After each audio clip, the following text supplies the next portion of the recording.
Assalamualaikum warahmatullahi wabarakatuh. Alhamdulillah wassalatu wassalamu ala Rasulillah wa ala alihi wa sahbihi wa mawalah wa la hawla wa la quwata illa billahi wa ba'd. Dan pembahasan di malam ini kita akan membahas 10 perkara yang bisa mengurangi pahala puasa dan 10 perkara yang bisa menjadikan puasanya ditolak dan tidak diterima Allah Subhanahu wa ta'ala.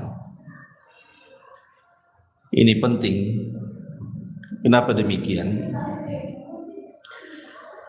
Karena ibadah puasa ini banyak sekali keutamaan.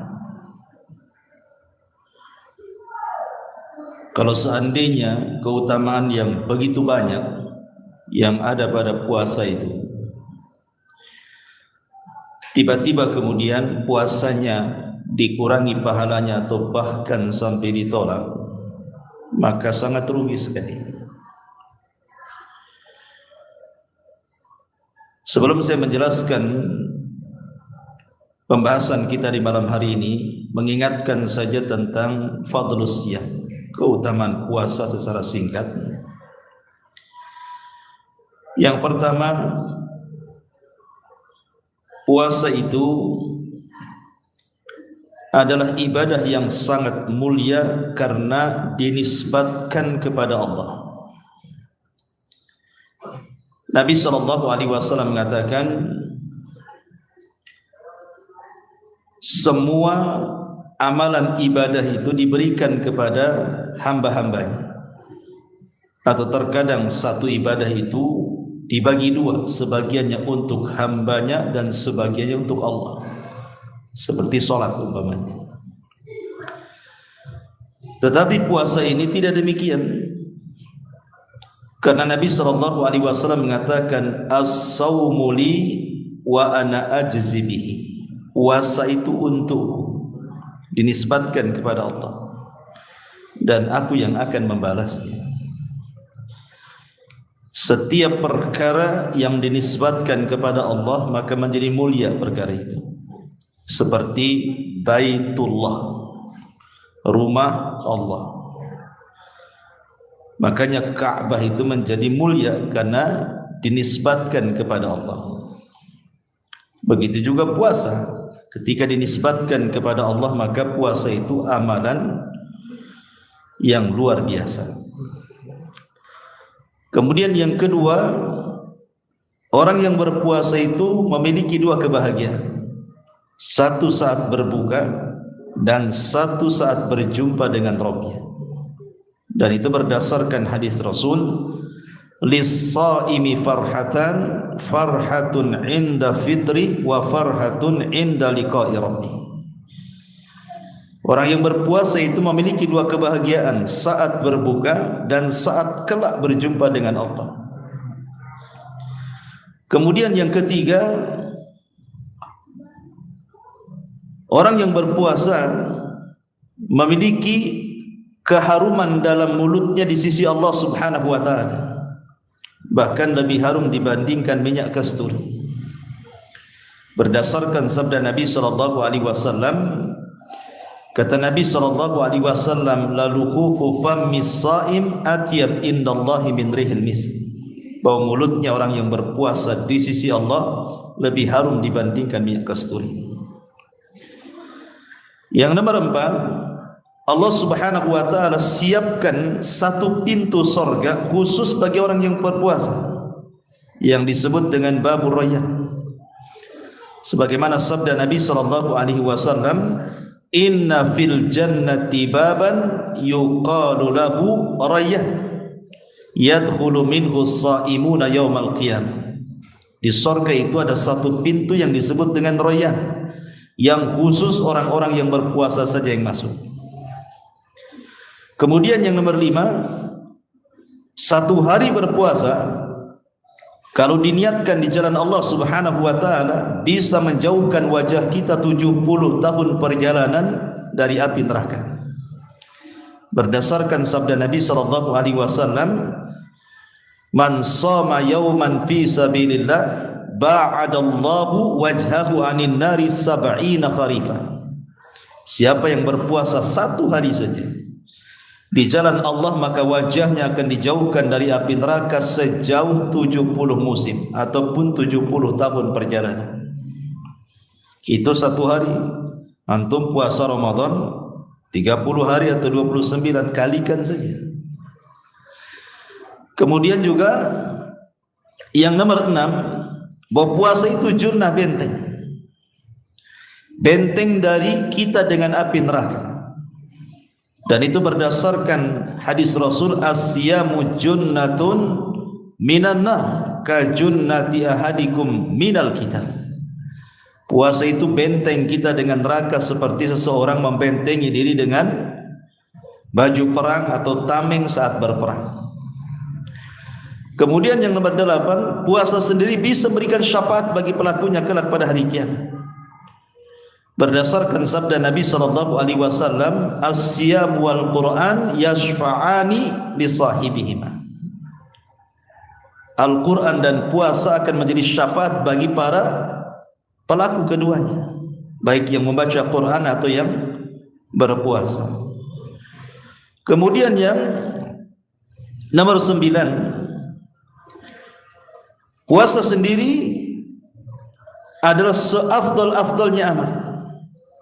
Berdasarkan hadis Nabi sallallahu alaihi wasallam dari Abi Umamah Al-Bahili, ketika dia mengatakan, "Ya Rasulullah, murni bi amrin yanfa'unillahu bi." Perintahkan kepadaku sesuatu yang bermanfaat bagiku di sisi Allah. Maka Rasul mengatakan, "Alaika bisyam." Puasakan. Menunjukkan apa? Amalan yang utama di sisi Allah Subhanahu wa taala. Dan yang nomor 10, puasa ini penyebab orang mendapatkan satu kamar yang indah di surga. Kamar kaca yang nampak dari luar dan juga dalamnya. Dan itu berdasarkan hadis Nabi sallallahu alaihi wasallam, "Inna fil jannati ghuraf." Di surga itu ada kamar. Yura zuhuruha min butuniha wa butunuha min zuhuriha. Nampak dari luar ke dalam atau dari dalam keluar. Maka seorang Arab Badui berdiri dan mengatakan, "Ya Rasulullah, untuk siapa kamar-kamar indah di surga itu?" Maka Rasul mengatakan, "Liman atabal kalam wa at'amat ta'am wa adamas siyam wa shalla bil laili wan nasu niyam." Bagi orang yang lembut ucapannya, bagi orang yang suka membantu fakir miskin dengan memberi makanan kepada mereka, dan bagi orang yang berpuasa, serta orang yang tidak pernah meninggalkan qiyamul lail. Cukup 10 perkara ini saja sebenarnya sudah bisa merangsang kita ini untuk semangat ibadah puasa. Kalau kita mau rinci banyaklah. Saya ambil 10 saja. Lah di sana masalahnya ada 10 perkara yang kalau antum lakukan bisa berkurang tuh pahalanya. Bukan hanya berkurang, boleh jadi tidak ada dapat pahala sama sekali. Jadi dari pagi antum menahan lapar dahaga, menahan syahwat yang sangat berat itu ya tidak ada apa-apanya. Lalu buat apa nahan lapar dahaga nahan syahwat kalau sudah lelah letih tiba-tiba nggak dapat apa-apa? Ibarat antum kerja sama sehingga digaji jadinya. Dan antum mau kerja nggak digaji kan tak mau juga. Orang nggak digaji saja sakit hati gitu ya. Masyaallah muslimin yang dimuliakan Allah Azza wa Jalla, apa saja. Karena begini ikhwan, terkadang ibadah itu secara hukum sah-sah saja kalau dia mendatangkan rukun dan wajibnya. Secara hukum puasanya sah, tidak perlu qadha. Tetapi secara pahala dia enggak dapat pahala. Sama seperti Umar bin Khattab ketika duduk-duduk bersama putranya Ibnu Umar di Arafah. Kemudian melihat ribuan jemaah haji yang datang dari mana-mana. Maka Ibnu Umar mengatakan, alangkah banyaknya orang-orang yang datang untuk haji, wahai abi, wahai bapakku. Maka Umar bin Khattab radhiyallahu anhu mengatakan, ya, memang yang haji banyak, tetapi yang diterima Allah itu sedikit. Yang haji memang banyak, tapi yang diterima Allah itu tidak banyak. Karena kebanyakan orang-orang haji itu terkadang dari niat saja sudah salah kan itu. Pengen dipanggil Pak Haji, Bu Haja, macam-macam kan itu. Intinya bahwa boleh jadi sah-sah saja hajinya, tapi pulang nggak ada apa-apa, kan rugi jadinya. Habis modal banyak, jual sawah, jual kebun, jual rumah, nabung bertahun-tahun gitu ya. Pengen haji pulang pula tak dapat apa-apa. Maka dalam puasa pun bisa saja terjadi seperti itu. Karena Rasul yang mengatakan rubba shaimin laisa lahul jaza illal ju'i wal 'atsyi. Berapa banyak orang-orang yang berpuasa itu tidak mendapatkan apa-apa kecuali menahan lapar dan dahaga saja. Percuma saja puasanya. Lah kita akan sebutkan apa saja perkara yang menyebabkan berkurang puasa ataupun pahala puasa atau bahkan menghilangkannya.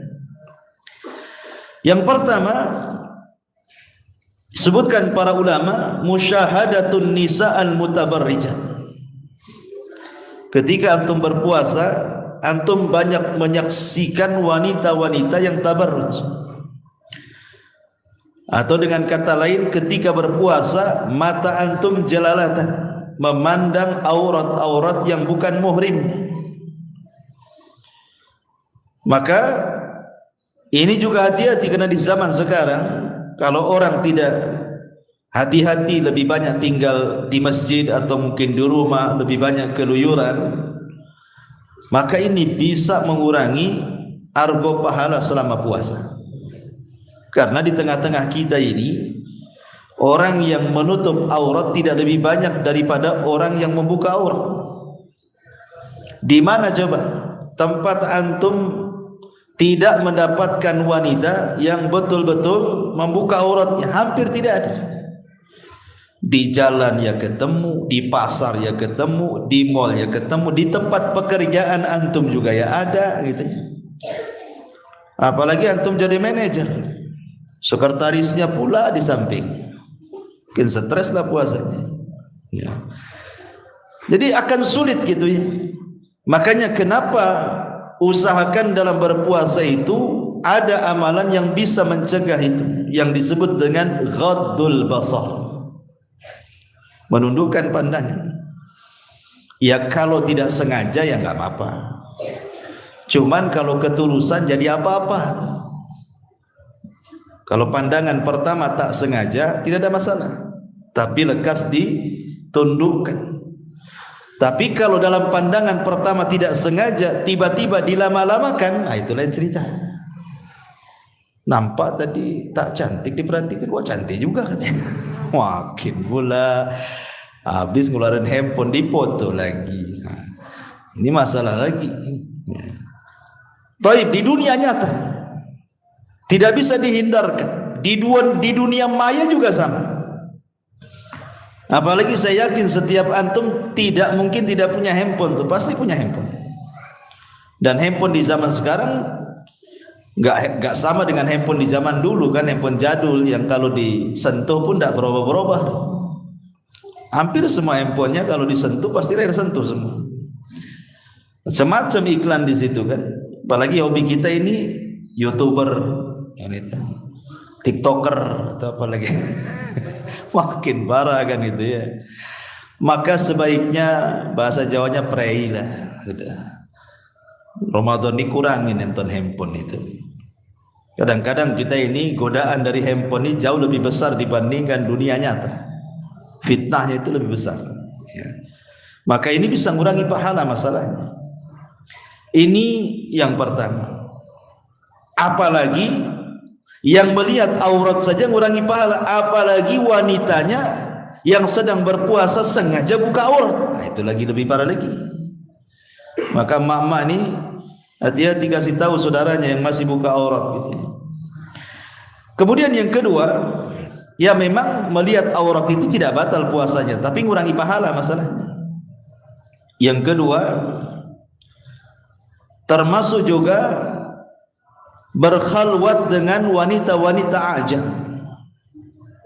Berkhalwat terutama anak-anak muda gitu ya. Anak-anak muda harusnya di bulan Ramadan tu jauh-jauh gitu ya. Malah kesempatan pula ngabuburit berdua, ini kan masalah ini kan. Nah ini jelas itu ya, maksiat dan mengurangi juga ibadah pahala puasa. Kemudian yang ketiga, az-zab wa syatmu binasaim. Tidak bisa menjaga lisan sehingga dia mencaci dan memaki. Mencaci dan memaki ini mengurangi pahala puasa. Karena Nabi SAW mengatakan فَإِذَا كَانَ يَوْمُ صَوْمِ أَحَدِكُمْ فَلَا يَرْفَثْ يَوْمَئِذٍ وَلَا يَصْخَبْ فَإِنْ سَابَهُ أَحَدٌ أَوْ قَاتَلَهُ فَلْيَقُلْ إِنِّي امْرُؤٌ صَائِمٌ. Kata Nabi SAW, apabila di hari puasa salah seorang di antara kalian, fala yarfuth yaumaidin, ingat, jangan mengeluarkan kata-kata kotor. Ya kata-kata kotor ya menghina, mencaci, memaki, itu kan kata-kata kotor. Itu sudah jelas, ada dosanya kan, ngurangi pahala. Seandainya ucapan itu yang keluar tidak mengandung dosa sekalipun, hanya dalam bentuk teriak-teriak saja, itu pun tidak boleh. Makanya Rasul mengatakan wala yaskhab, jangan suka teriak-teriak lagi puasa itu. Jadi kurangi teriak-teriaknya ya. Apa susahnya ngomong dengan volume rendah gitu? Kenapa mesti dikencangkan, uratnya mesti berdiri semua kan itu ya. Teriak-teriak saja tidak boleh dalam puasa itu. Antum pedagang gitu, teriak-teriak gitu. Ah, kurangilah volumenya. Ini saja bisa mengurangi gitu ya saldo pahala puasa. Apalagi sampai mengeluarkan kata-kata yang di dalamnya ada kemaksiatan. Makanya Rasulullah SAW memberikan solusi di sini. Kalau salah seorang di antara kalian sabahu, ada yang mencaci kita, au qatalahu, atau ngajak berantem dengan kita, katakan kepada orang yang mencaci, memaki dan mengajak berantem itu, faqul ini mru'um shaim, saya lagi puasa. Bukan saya tidak mau melayan kamu, tapi saya lagi puasa masalahnya. Malas gitu ya. Jadi sekali lagi jangan dilayan. Apakah di dunia nyata atau di dunia maya? Karena sekarang ini perdebatan kadang-kadang di dunia maya yang banyak kan itu. Terutama antum satu di antara sekian netizen yang suka komen. Kadang-kadang di grup gitu ya, antum paling hebat pula di situ. Tidak usah, sudah kurangi komentar saja di Ramadan ini, takut jadi perdebatan kan itu. Karena jangan dilayan, katakan saya lagi puasa. Ya. Kemudian yang keempat, at-talafud bi alfadhin nabiyatin bisababiz zihan. Ulama mengatakan terkadang lafaz-lafaz yang keluar karena sebuah hal yang menjengkelkan, seperti antum di jalan naik motor macet gitu ya, atau naik mobil kok macet kali, kadang-kadang terlontar tuh kalimat-kalimat yang tidak sadar kalimat-kalimat itu mengandung dosa. Ah, sialan ini motor ini lewat kok, tak punya mata. Kadang-kadang kan, apainlah antum ngomong gitu kan. Ya, pokoknya ada motor di samping, knalpotnya knalpot racing, bron kan itu ya. Keganggu antum. Ya. Tiba-tiba antum ngomong tak apa ngomongnya kan. Oh, dasar begini begono kan itu ya. Itu kalau bisa kurangi. Justru nikmati saja, kalau macet nikmati saja. Karena lagi puasa masalahnya ya. Kalau di luar Ramadan ya mungkin kita bisa tegur lah. Maka ini juga bisa mengurangi pahala puasa.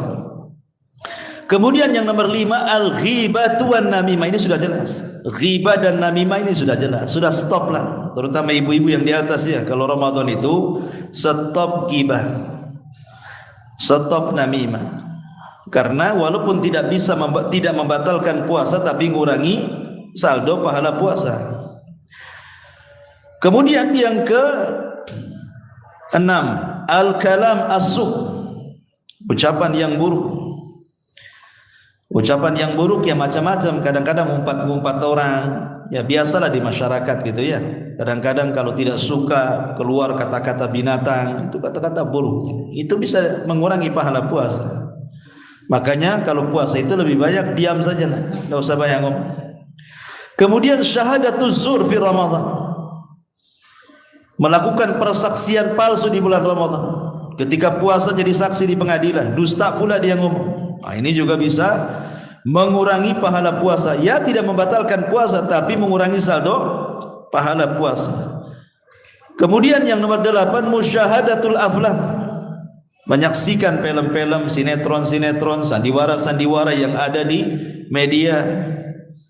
Kadang-kadang ada orang itu ingin ngabisin jam karena lama puasa, sengaja cari film gitu ya, film barat atau film apa gitu, kemudian ditonton kan, bisa sampai 2 jam itu. Nanti 2 jam selesai, cari lagi judul lagi, 2 jam lagi, 4 jam tuh, cari lagi, atau duhur kan itu. Kadang-kadang nggak sadar ikhwan, harusnya saat berpuasa kan banyak ibadah yang harus dilakukan kan, bisa baca Quran, bisa zikir, bisa macam-macam. Terkadang karena sudah ada handphone ini, entah apa yang dilihat ya. Kemudian juga yang nomor 9, an-naumu naharan was-sahru lailan. Kalau di malam hari dia terbangun, sengaja tidak mau tidur, nggak mau tidurkan karena siangnya dia pengen tidur lama, biar puasanya tidak terasa gitu. Coba kalau antum habis subuh tidur gitu ya, bangun zuhur, kan masih ngantuk tuh, sholat zuhur tidur lagi, bangun asar, kan gitu ya. Nanti habis asar bangun kan sebentar aja tuh puasa itu. Itu pun langsung ke pasar kaget tuh, cari bukaan. Subhanallah. Memang tidur itu tidak ada hukumnya ikhwan.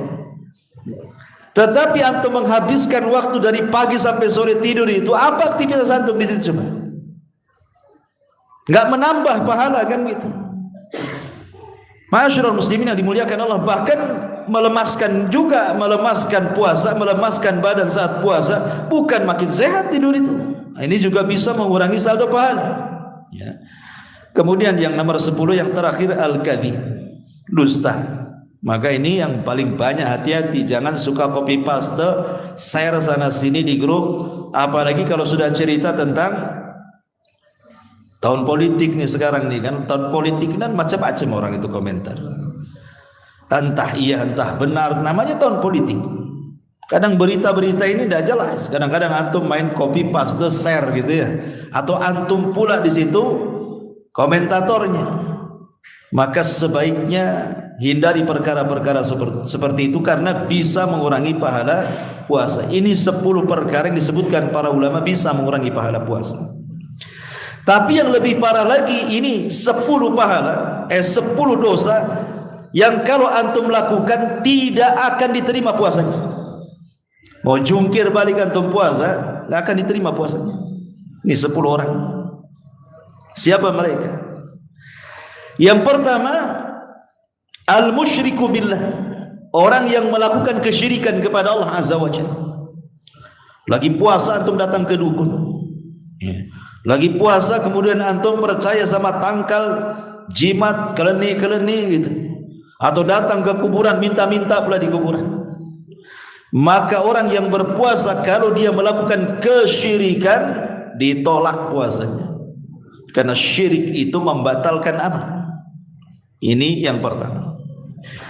Yang kedua, munafik, amalan orang-orang munafik. Karena Allah Subhanahu wa taala yang mengatakan innal munafiqina fi darkil asfali minan nar. Orang-orang munafik itu diletakkan di intip neraka yang paling dalam. Maka orang-orang yang zahirnya berpuasa tapi hatinya menyembunyikan kekufuran, tidak akan diterima puasanya. Maka hindari selama Ramadan sifat-sifat nifak tadi. Apabila bicara dusta, apabila dikasih amanah dia khianat, apabila bertengkar dia curang, dan begitu seterusnya. Ini yang kedua. Yang ketiga, tarikus shalah, orang yang meninggalkan salat. Nabi SAW yang mengatakan, inna awal ma yuhasabu bihil abdu yaumal qiyamah, sesungguhnya yang pertama kali dihisab bagi seorang hamba pada hari kiamat salatuhu, salatnya. fa in saluhat salatuhu saluha sairu amali wa in fasadat salatuhu fasada sairu amali. Kalau baik salatnya, baik semua amalnya. Kalau jelek salatnya, jelek pula seluruh amalannya. Padahal dia salat loh. Orang ini salat, cuman salatnya tak bagus. Itu saja menjadikan amal yang lainnya dianggap tak bagus. Apalagi jelas-jelas meninggalkan salat. Karena aneh di bulan Ramadan ini, ikhwan, ada orang-orang yang setahun lebih tidak pernah sholat, tapi kalau Ramadan puasa pula dia. Kalau kita tanya, Bapak ngapain puasa? Sholat pun tidak, katanya. Apa jawabannya? Janganlah, saya sudah tak sholat tak puasa pula, Ustaz. Nak double nanti dosanya, katanya. Justru kalau Anda puasa dan tidak sholat, ditolak puasanya, gak akan diterima. Karena orang yang meninggalkan sholat itu bisa kufur, dan amalan orang kafir itu tidak diterima. A'maluhum karamadin istadat bihirrih, amalan mereka seperti tumpukan debu dihempas angin, gak ada apa-apanya.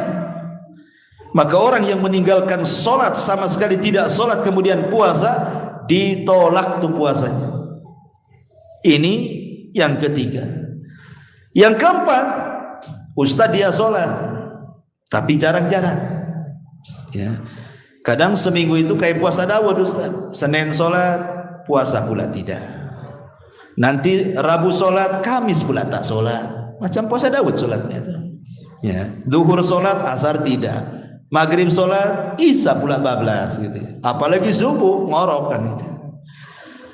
Ulama mengatakan kalau seandainya orang itu lebih banyak meninggalkan sholat dibandingkan melakukannya, ijma' kufur. Kata Syekhul Islam Ibn Taimiyah rahimahullahu ta'ala, man taraka as-salata jumlatan faqad kafara ijma'an. Siapa yang meninggalkan salat secara jumlah, lebih banyak meninggalkan dibandingkan melakukannya, kufur secara ijma'. Ditolak puasanya. Kan ada tuh orang-orang yang salat itu seminggu sekali, nunggu Jumat saja. Bahkan yang lebih parah itu nunggu setahun sekali, Idul Fitri dan Idul Adha saja, karena malu juga kalau tak salat. Ya. Maka barang siapa yang lebih banyak meninggalkan sholat dibandingkan melakukannya, ditolak puasanya. Tapi kalau banyak melakukan sholatnya, sekali-kalilah karena malas dia meninggalkan sholat. Lihat, bagi ulama seperti Syekh Nasiruddin dan Albani rahimahullah ta'ala yang mengatakan tidak kufur karena meninggalkan sholat karena kemalasan selama dia meyakini kewajibannya, ya berharap saja diterima sholatnya. Tapi bagi ulama yang keras meninggalkan sholat satu kali kafir yang gak diterima, ya. Maka hati-hati orang yang meninggalkan sholat. Ini yang keempat. Yang kelima, keenam dan ketujuh ini disebutkan dalam satu redaksi hadis. Nabi SAW mengatakan, salasatun la yakbalullahu lahum sarfan wala adlan. Kata Nabi SAW, 3 manusia tidak akan diterima baik amalan wajibnya atau amalan sunnahnya, ditolak. 3 orang ini gak akan diterima. Antum mau melakukan amal wajib, antum mau melakukan amal sunnah, gak akan bakal diterima bagi 3 orang ini. Pertama, aqun liwalidayhi, anak yang durhaka dengan orang tua, tidak akan diterima puasanya. Ditolak sama Allah sampai dia minta maaf sama orang tuanya.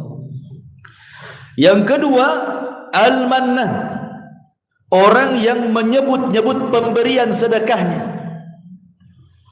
Dia bersedekah tapi dalam rangka menyakiti orang yang antum berikan sedekahnya. Kau ini kalau enggak aku yang tolong, kau sudah kere, kau sudah jadi gelandangan, kau sudah di lampu merah sana. Hati-hatilah orang kan itu ya. Maka manan ini orang yang menyebut-nyebut pemberian, walaupun puasa ditolak puasanya. Kemudian yang ketiga, al-mukadzdzab bil qadar, mendustakan takdir, enggak terima dengan takdir dia. Ya Allah, kenapa aku terus miskin? Kenapa si fulan kaya? Ya Allah, kenapa anak saya sakit? Si fulan kok sehat-sehat anaknya. Ya Allah, kenapa usaha saya gulung tikar? Si fulan betang-betang tikar. Umpamanya seperti itu. Enggak terima dengan takdir dia. Ya. Maka orang yang tidak menerima takdir Allah Azza wa Jalla, tidak redha dengan takdir Allah Azza wa Jalla, ditolak puasanya, enggak akan diterima. Maka hati-hati nih. Berarti yang nomor 5 yang akan ditolak puasanya adalah orang yang durhaka dengan orang tua. Yang nomor 6, orang yang ditolak puasanya adalah orang yang manan, menyebut-nyebut pemberian kepada orang lain. Dan yang ketujuh, orang yang ditolak puasanya adalah orang yang menolak takdir Allah Subhanahu wa taala, bahkan mendustakannya. Ini hati-hati yang nomor 7. Yang nomor 8, al-mustahzi biddin. Orang yang mengolok-olok agama.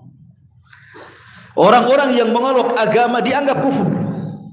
Makanya Allah Subhanahu wa taala berfirman, "Qul abillahi wa ayatihi wa rasulihi kuntum tastahzi'un." La ta'tadhiru qad kafartum ba'da imanikum. Apakah dengan Allah, dengan ayat, dengan Rasulnya kalian mengolok-olok itu semua? Jangan cari-cari alasan, karena engkau sudah kafir setelah keimanan kalian.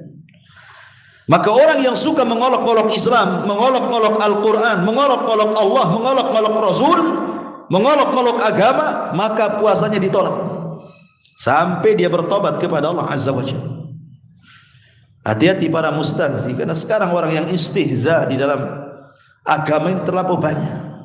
Di negara kita setiap hari muncul di YouTube itu orang-orang yang kurang ajar, menyebarkan Islamophobia dengan cara istihza dengan Allah, Rasul, dan ayat-ayat Al-Quran. Padahal dia seorang muslim tuh. Na'udzubillah. Ya. Seperti orang pamannya dia membela perayaan Natal pamannya kan. Dia muslim tuh. Berani dia pakai atribut mereka, dengan atribut Santa Claus-nya gitu ya. Kemudian mengucapkan selamat, habis itu nyalahkan lagi orang yang menyalahkan orang yang mengucapkan selamat Natal umpamanya. Disalahkan pula. Bentuknya apa? Sampai dia pakai atribut pula dia. Istihza ya. Orang seperti ini ditolak puasanya. Hati-hati ya. Kemudian yang nomor 9, man ata naqid min nawaqidil Islam. Orang-orang yang mereka mendatangkan pembatal-pembatal Islam. Ya, pembatal Islam. Ingat, pembatal Islam ini banyak. Pembatal Islam ini banyak. Hati-hati. Siapapun yang mendatangkan pembatal Islam, maka puasanya ditolak. Kenapa? Islamnya saja ditolak, apalagi puasanya. Seperti contohnya melakukan kesyirikan kepada Allah, itu pembatal Islam. Menjadikan antara Allah dan makhluknya perantara, itu pembatal Islam. Tidak mengkafirkan orang musyrik atau ragu-ragu dalam mengkafirkan mereka, itu pembatal Islam. Atau meyakini bahwa selain petunjuk Nabi SAW lebih sempurna dibandingkan petunjuk Nabi, itu pembatal Islam. Atau orang-orang yang benci walaupun sedikit dari syariat Islam, benci dia, itu bisa membatalkan Islam. Atau istihza dengan agama, itu pembatal Islam. Atau sihir, itu pembatal Islam. Atau dia menolong orang-orang musyrik, menolong orang-orang kafir untuk memerangi Islam, pembatal Islam itu. Atau meyakini bahwa manusia boleh suka-suka dia, kadang-kadang masuk ke Islam, kadang-kadang masuk keluar Islam, liberal, itu bisa pembatal Islam tuh. Atau dia i'rad, berpaling dari agama, tahu kebenaran dia berpaling, itu bisa membatalkan Islam. Kalau dia mendatangkan ini pembatal-pembatal yang 10 ini, ditolak puasanya. Maka jangan sampai mendatangkan pembatal-pembatal Islam. Kemudian yang nomor terakhir, orang yang manintasaba ila firqatin dhalah, orang yang menasabkan dirinya kepada ajaran-ajaran sesat, kelompok-kelompok sesat, kelompok-kelompok yang sudah jelas-jelas sesatnya ya. Contoh umpamanya kelompok Ahmadiyah. Ini sesat. Kenapa? Karena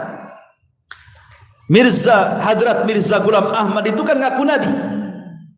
Sementara Imam Ibnu Katsir rahimahullahu taala mengatakan, barang siapa yang mengaku nabi setelah kenabian dan kerasulan Muhammad sallallahu alaihi wasallam fahuwa kafir. Dia kafir. Kenapa?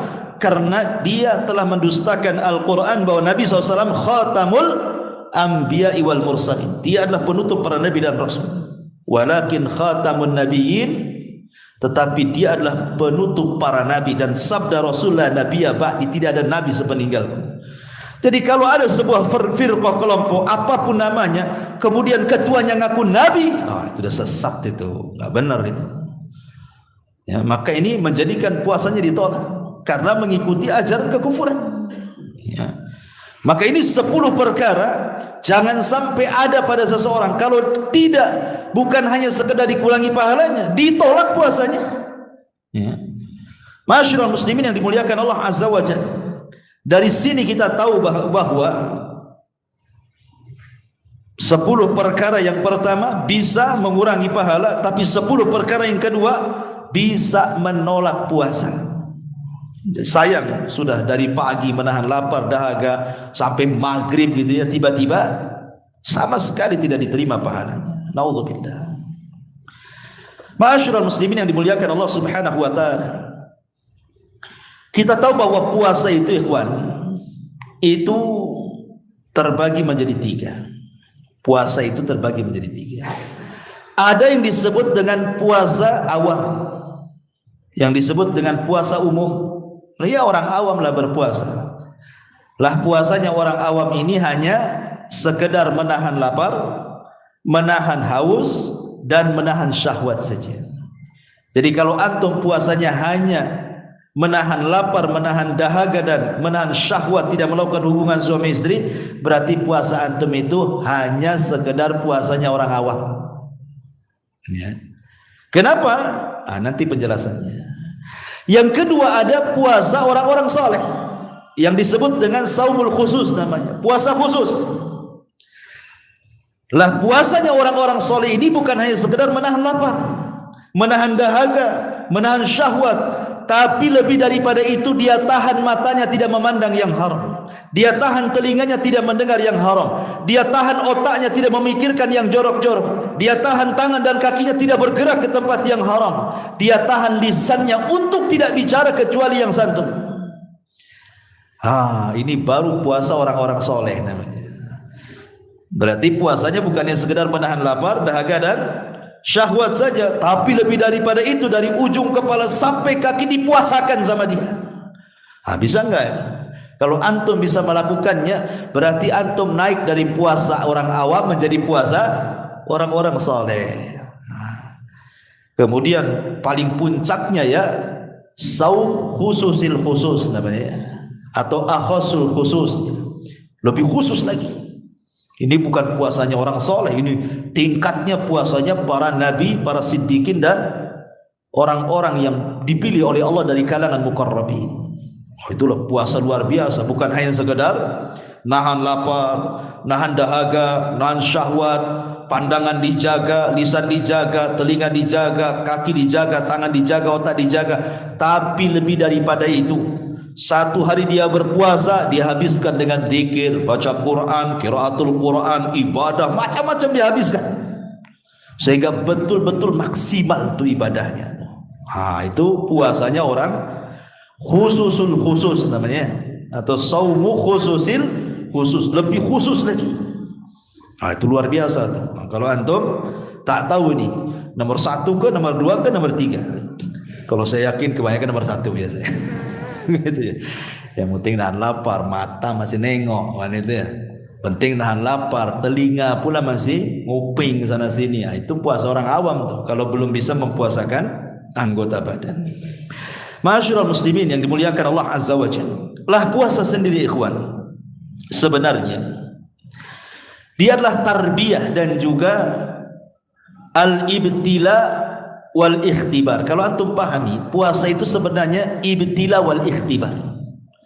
Allah sedang menguji kita, dengan menguji supaya kita lapar, supaya kita haus, supaya kita menahan syahwat. Allah sedang menguji sebenarnya. Jadi ibadah puasa itu ibadah ujian. Bisa enggak antum lewati itu dari mulai terbit fajar shadiq sampai terbenam matahari itu? Allah sedang menguji kita. Siapa di antara kalian itu yang jujur keimanannya, atau siapa di antara kalian yang dusta keimanannya? Dasarnya ya sudahlah kan itu ya. sudah azan. Subhanakallahumma bihamdika asyhadu an la ilaha illa anta astaghfiruka wa atubu ilaik. Allahu ta'ala. Assalamualaikum warahmatullahi wabarakatuh.